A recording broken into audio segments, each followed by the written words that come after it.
Hello, welcome to the omb.frequency. My name is Olivia.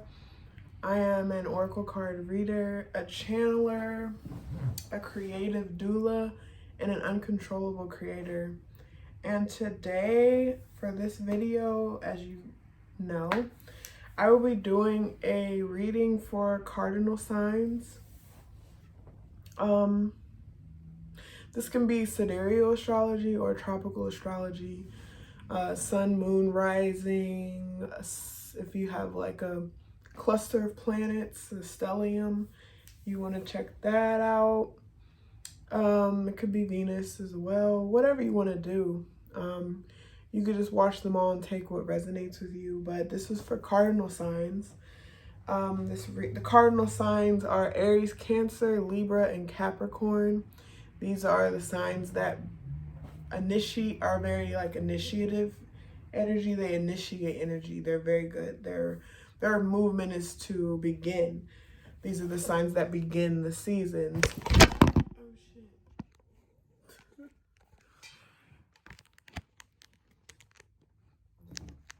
Let's see. Okay. Yeah, I'm not editing that. But yeah, these are the signs that like begin the seasons. There we go. Here we go. These are the signs that begin the seasons. So Aries begins spring, Cancer begins summer, Libra begins the fall, and Capricorn begins the winter. And so for this reading, I will be choosing, I have 3 songs because I like to do like song divination, pick 3 songs, and then I have some cards, some Lenormand cards, oracle cards, and then tarot. And let's begin. I think for this one I want to start with the song because the songs,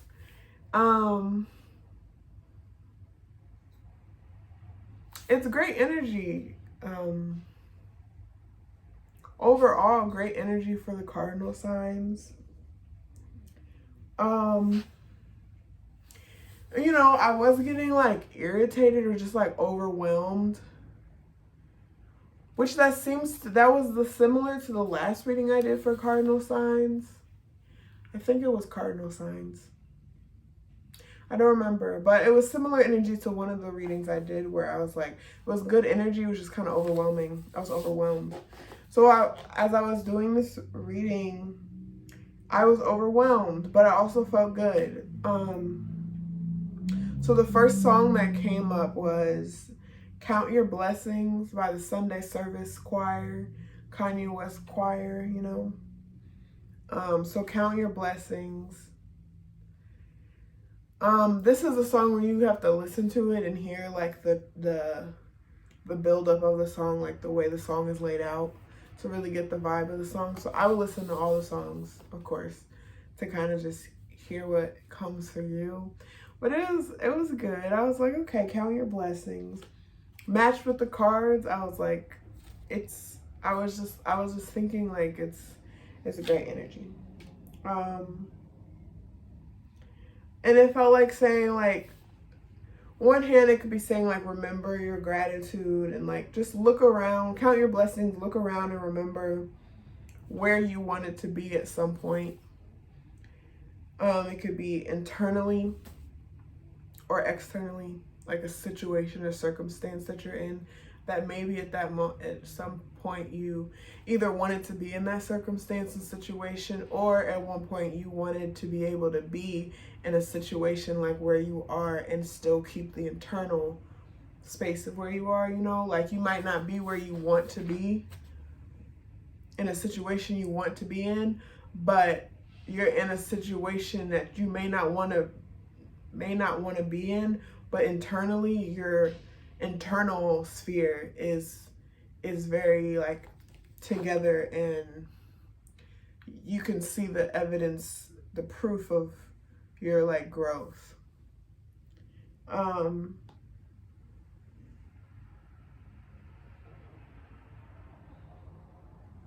that was kind of just like confirm from the cards that I got. So I got the heart, and got the bouquet, and the home, the house. So the heart is about, of course, love, romance. It can be romance, but it's, you know, just this idea of like love and forgiveness and in general, just feelings of love and softness and, you know, sitting in blessings, counting the blessings, seeing, this song just keeps saying like, oh, the blessings, can't you see what God has done? Look and see, take a look and see what God has done. And so it's just like overwhelming like love energy just being all around you. And it might be this, for this reading, it definitely could be could be a love relationship or loving relationship that you have with another person. The bouquet is, yeah, because the bouquet is just like joy and beauty, and it's very pleasant energy, joyful, like social interactions. Could be gratitude, appreciation, just like the feelings, you know, of when you have, you know, in your house, when you just, let's say you buy yourself flowers or receive flowers, and the bouquet is just like a reminder of like beauty and love and pleasant feelings, gratitude, appreciation. And then the house is, it could be maybe you're feeling these feelings of love and pleasant. Maybe you're in a new home situation or around family, and it just is a loving energy. Or it could just be a general feeling of home that you feel. All this like a feeling of being home in yourself, being home wherever you are, whether you're with chosen family or you know, birth family or chosen family, or the family you grew up with, or friends, just feeling at home.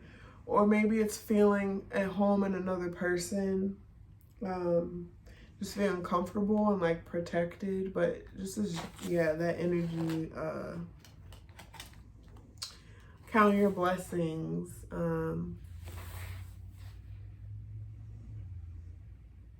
The next song was Beautiful Life by Michael Kiwanuka.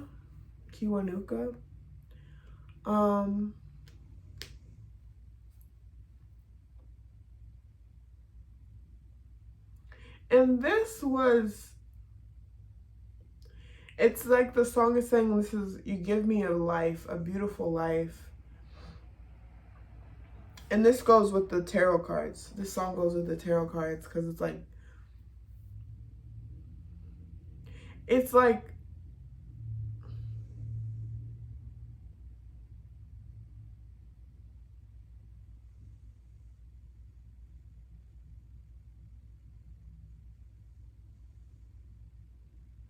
it's a very interesting, that's like being in like counting blessings and being aware of like a beautiful life and having gratitude and appreciation for where you are. But then another aspect of this song is like someone like watching someone leave, and it says, colors fool my brain as daylight fills my window. What a fool I was to sit and watch you go, falling through my arms like whispers through my heartstrings.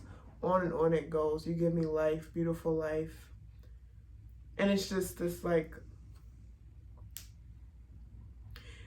it's a beautiful, good life. I had the feeling my whole life I was caught in a nightmare.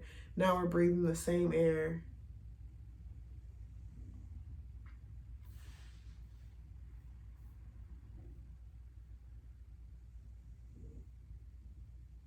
And it's like, it's a beautiful, good life. You know the world as it comes, though, but you don't have to crumble because it's a beautiful, good life. And that's kind of matching the tarot cards. We have the Six of Blades, which is this idea of like, you know, she's like picking up these blades, and it's sort of this idea of knowing this idea of like you're picking up blades, but some need to just be left. So it could just be beautiful life, like really reflecting on relationships lost and just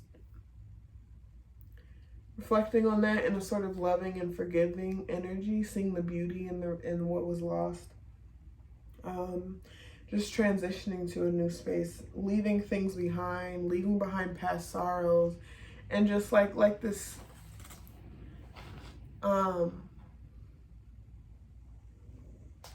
I live my life in a daydream. All the colors are so clean and it's a beautiful, good life. So it's like this living in a daydream reminds me of like living in memories, like past sorrows, past memories.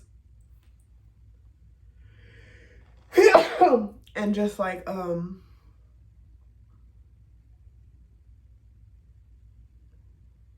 but the colors are so clean. So it's like you're looking through the lens of the past, but it's clean. It's not dirty with like, it's not like covered in like these colors of like sorrow and woulda, coulda, shouldas and anger and resentment and bitterness, but sort of, you know, the colors are clean. It's a beautiful, good life. Just looking back on the past with good energy, with counting blessings, like getting out of a situation. Maybe it was looking back on like love you didn't have, because he talks about like it's a beautiful. I had the feeling my whole life. He keeps talking about someone loved me because I feel like I could explode. You made peace. I started a war all on my own. Or just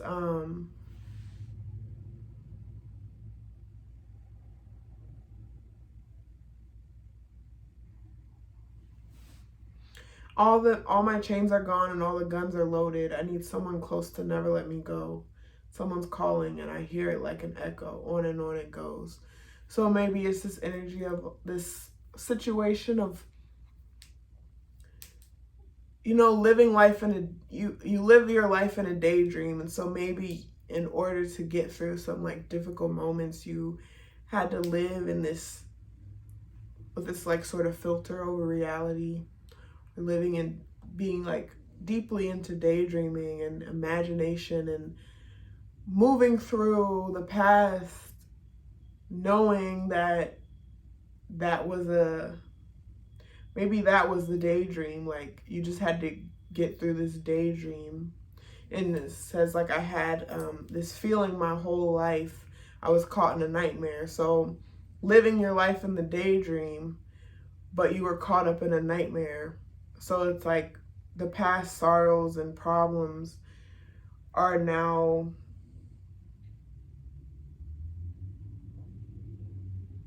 kind of, you know, like you're knowing what to put down and what to keep going, when to say like, okay, I'm gonna keep these colors. These are clean colors. I'm gonna keep these colors. I'm gonna recognize that like the nightmare that you lived in was just a daydream, or, you know, and I hope it's making sense, but whatever you had to do in order to move through the nightmare, even if it was just needing to see the nightmare as a daydream, it helped you move through it so you wouldn't like crumble, because the next card is the Tower. So the Tower reversed is like avoiding disaster, delaying disaster.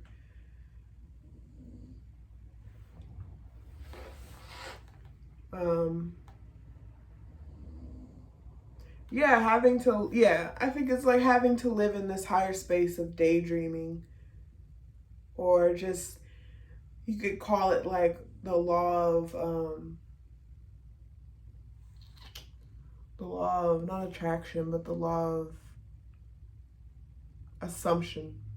Like you had to like add this daydream filter over your life in order to say, this is where I am, and it's the reality is a nightmare. I know it's a nightmare, and so I'm going to daydream on top of this as the life that you wanted, and maybe a love that you wanted, but now being in a space where it's almost like you can counting your blessings and being able to because that came to me specifically, being able to actually now look around at the beauty, look around at the love, the forgiveness, look at where you've made your home in yourself, and how that home that you made in yourself can now be reflected outward into this daydream is now something you are living in. Is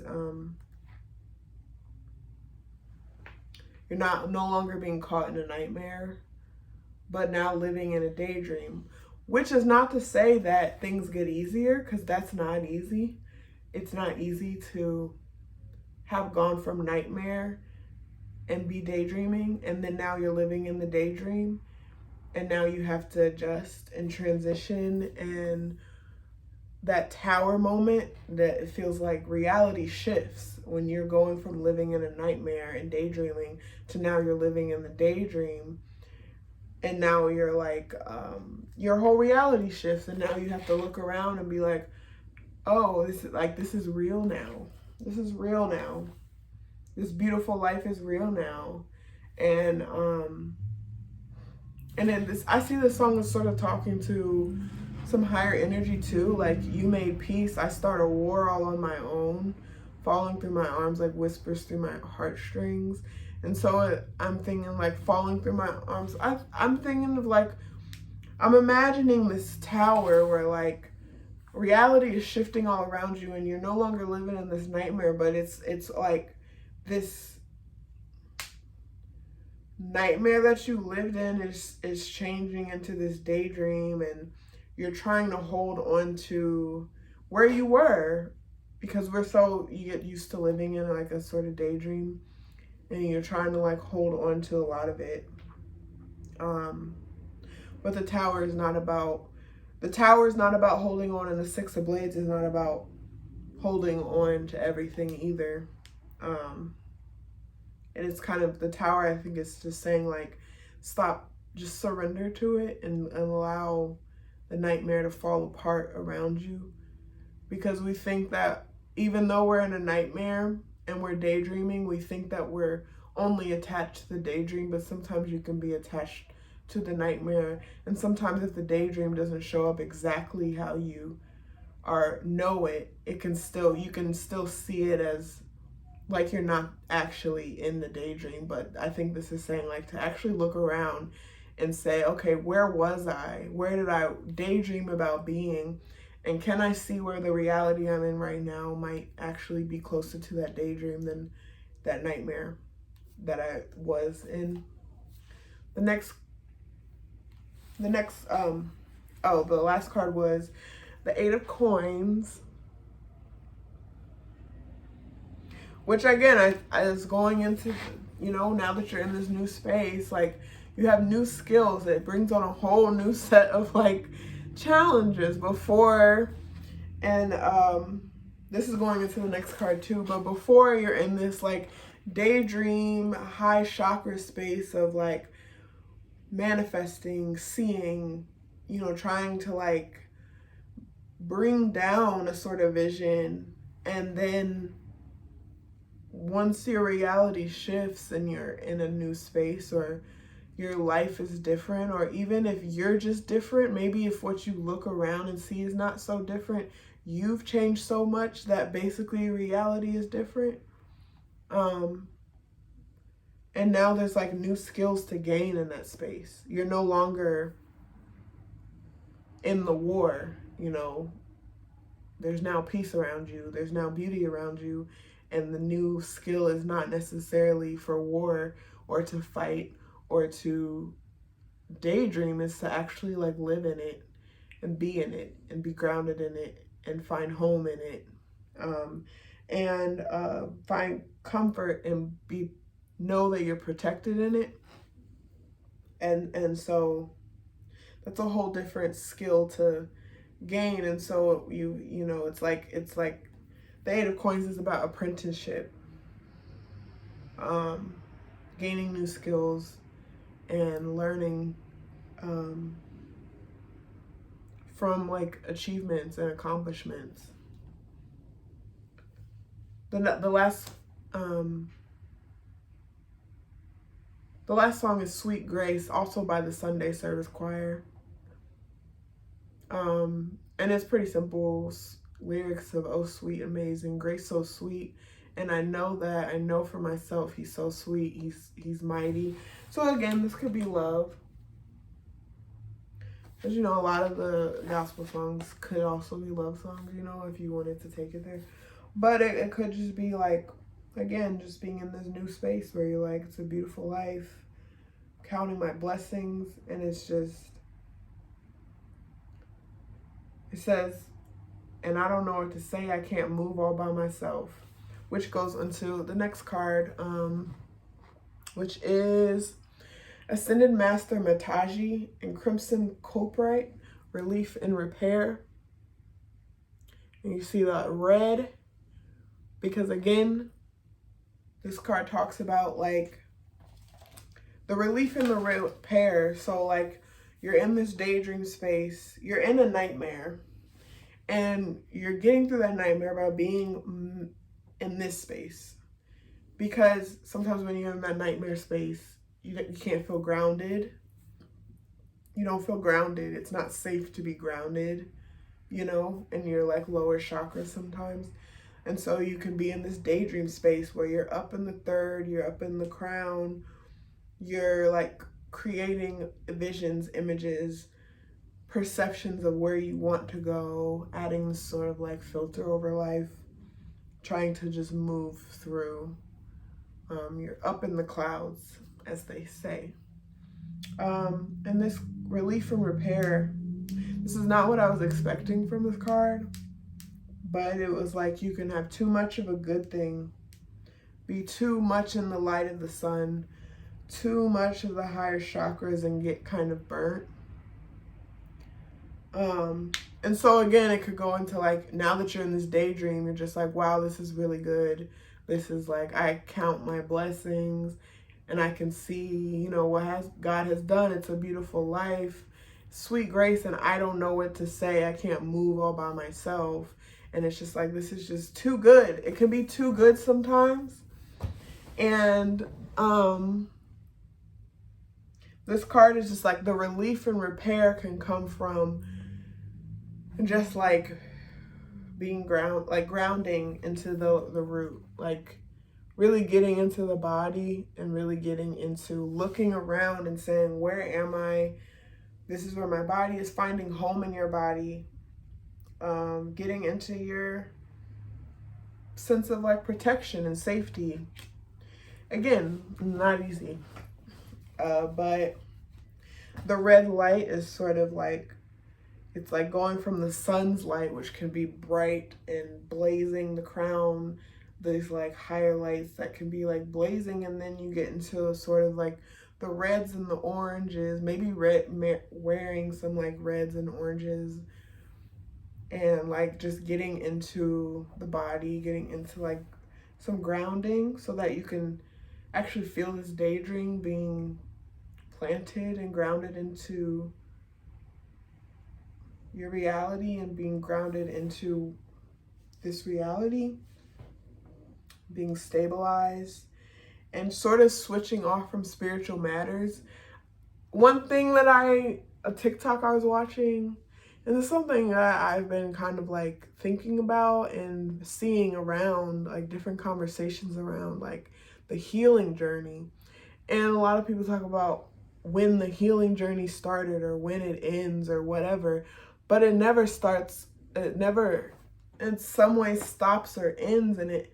And thinking about that, it's like, at one point is the healing journey not about healing, but about actually being rooted in your body, just being in your body, just being grounded in who you are, and not trying to attach this, like, it's almost like the healing journey, like talking about, oh, when you began the healing journey, or when you'll end the healing journey, or I'm on my healing journey, or this phase in my healing journey. And it's like, where are we going? Where are we going with all this healing? And at what point is it not about healing? Because healing can insinuate this idea of like that we're constantly lacking something. And at what point is it just like being? Like getting off this like spiritual journey and just bringing it down to earth. Like I'm just being. And I'm currently reading the Rest, the Nap Ministry, Trisha Hershey's book, Rest as Resistance. And like at what point is this like healing journey just continuing to be like capitalism and like hustle culture, grind culture, like, oh, I'm gonna heal faster. You know, it's just, it feels like this, like, oh, I'm healing and I'm doing this for my healing, and I'm moving towards constantly doing this to heal and heal and heal, and I've gotta take this course to heal, and I've gotta read this book to heal, and I've gotta have these crystals to heal, and I've gotta have the essential oils to heal, and the sage and the whatever, and I need to take this yoga class to heal, and I need to do this to heal. And at what point is healing just being in your body, taking a fucking nap, eat some food, drink some water, go laugh, sit by a tree, just relax, get off your phone, stop trying to constantly take in more and more information. And I'm talking to myself, because again, this has been something that came to me, and I've been there. I've been like there before, like just thinking like, when you keep going on these like healing and you realize, oh, will always find something that I can do better at, that I will constantly be finding things to heal. And there's this sort of like religious indoctrination that like we need to be ashamed of parts of ourselves. And at what point is like this healing journey just religion all over again? And at what point is it just being in your body and relaxing in your body and saying, this is who I am right now, and that's okay? And that like, yeah, you were like born okay, and at each moment of your life you were okay, you were doing okay, and the only thing that kind of got in the way of you just being yourself and doing okay was this idea that you needed to be something other than yourself. And so this healing journey is just continuing to reinforce that there's something else that you should be. So yeah, just like get out of the crown and the spiritual journey bullshit sometimes, and just rooted into the earth, rooted into being human, rooted into just like walking and breathing and saying like, that's okay, that's enough, take a nap. So yeah, that's what I'm getting. It's like you felt like being in this nightmare and daydreaming over this nightmare, and then now you're in a place where you've healed a lot of stuff, but it's like, okay, now just sit in it, just be there. You've seen a lot of what you maybe needed to like be aware of about yourself, but there's not something you necessarily need to do to make it go away. You just need to like be in it and allow yourself to be, and just be aware of all that you can be. And that might be more useful than this sort of shame blame game of like feeling like you need to pick yourself apart. Just be. The relief that would come if so many people, including myself, was just like, this is enough. I don't need to like keep doing more,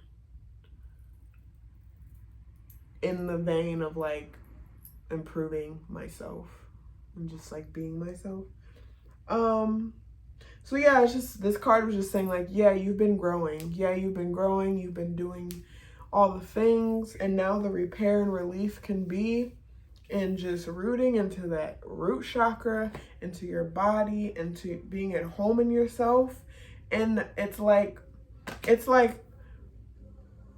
the healing journey is like constantly trying to redecorate your home and like, I'm gonna move this and do this and change this, when you could really just like just sit in your home and enjoy all that. Just be in your home. You don't need to like constantly redecorate it or constantly think that you know, yeah, I live here, but I'd like to live here, and someday maybe I can add some rooms, or you know, it's just like, just be home, be in your body, and just be there.